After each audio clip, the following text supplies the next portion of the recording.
এমন এক chicken ফ্রাইয়ের recipe নিয়ে হাজির হয়েছি যেটাকে আমি পাগলা চিকেন ফ্রাই বলি, কারণ বাচ্চা থেকে বড় যেই একবার এই চিকেন ফ্রাই খাবে সে আরও খাওয়ার জন্য একদম পাগল হয়ে যাবে। তাহলে চলুন কথা না বাড়িয়ে শিখে নেওয়া যাক কিভাবে তৈরি করতে হবে এমন ক্রিস্পি জুসি একটা perfect chicken fry. Chicken fry তৈরির জন্য প্রথমেই নিয়ে নিয়েছি প্রায় 400 গ্রাম পরিমাণ মুরগির মাংস। আর মাংসটাকে আমি রেগুলার কাট করে কেটে ভালোভাবে ধুয়ে পানি ঝরিয়ে নিয়েছি। আর মাংসটার মধ্যে এরকম ছোট ছোট কাট করে নিয়েছি যেন মাংসের ভিতরে ভিতরে মশলা ভালোভাবে ঢুকতে পারে। প্রথমেই দিয়ে দিচ্ছি 1 টেবিল চামচ লাইট সয়া সস, তারপরে দিয়ে দিব হাফ চা চামচ আদা বাটা এবং হাফ চা চামচ রসুন বাটা। এখন দিয়ে দিব 1/4 চা চামচ গোলমরিচের গুঁড়া, 1 চা চামচ লাল মরিচের গুঁড়া। মরিচের গুঁড়াটা আপনারা আপনাদের প্রয়োজন অনুযায়ী বাড়িয়ে কমিয়ে নিতে পারেন। এখন দিয়ে দিব সামান্য লবণ। যেহেতু সয়া সস ব্যবহার করেছি তাই এখন লবণের পরিমাণটা একটু কমই ব্যবহার করব, কারণ সয়া সসে প্রচুর পরিমাণ লবণ থাকে। এখন দিয়ে দিব হাফ চা চামচ অরিগ্যানো। সবশেষে দিয়ে দিব একটি ডিম। এখন এই সবগুলো উপকরণকে মাংসের সাথে খুব ভালোভাবে হাত দিয়ে মিশিয়ে নিব। মাংসের সাথে মশলাটাকে ভালোভাবে মিশিয়ে নেওয়ার পরে এখন আমি মাংসটাকে রেস্টে রেখে দিব 5 থেকে 6 ঘন্টার জন্য।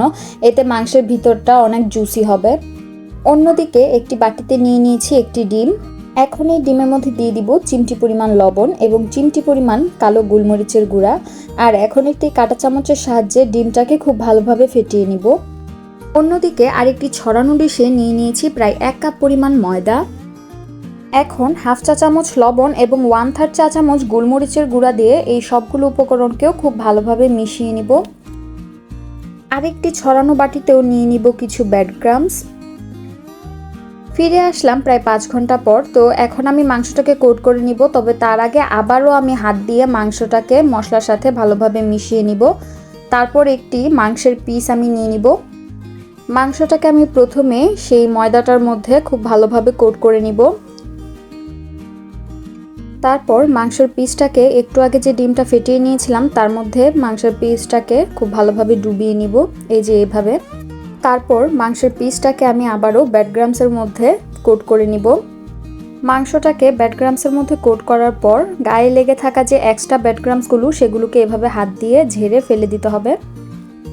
ভিউয়ার্স, এই যে দেখুন মাংসটাকে কিন্তু আমি ভাজার জন্য একদম রেডি করে ফেলেছি। আর সেম প্রসেসে আমি বাকি মাংসগুলোকেও এভাবে কোট করে নিব। মাংসগুলো কোট করে নেওয়ার পরে এখন আমি মাংসগুলোকে ডিপ ফ্রিজে রেখে দিব অ্যাটলিস্ট 10 মিনিটের জন্য। এতে মাংসগুলো খুব সুন্দর ফ্রাই হবে। চুলায় একটি প্যান বসিয়ে তার মধ্যে পরিমাণ মতো তেল দিয়ে মিডিয়াম লো হিটে আমি এখন মুরগির মাংসগুলোকে ধীরে ধীরে দিয়ে দিব। মাংসগুলোর এক পিঠ ভাজা হয়ে গেলে এগুলোকে সাবধানে উল্টে দিব। ভিউয়ার্স, মাংসগুলোর 2 পিঠ ভালোভাবে ভাজা হয়ে গেছে। এখন আমি মাংসগুলোকে ধীরে ধীরে তুলে নিব। হ্যাভ এ লুক, তৈরি করে ফেললাম ভীষণ মজাদার এই ক্রিস্পি চিকেন ফ্রাই। রেসিপিটি ভালো লাগলে বাসায় ট্রাই করে অবশ্যই আমার কমেন্টে জানাবেন। আর ভিডিওটি ভালো লাগলে লাইক করবেন, শেয়ার করবেন এবং সাবস্ক্রাইব করে আমার পাশেই থাকবেন। ধন্যবাদ।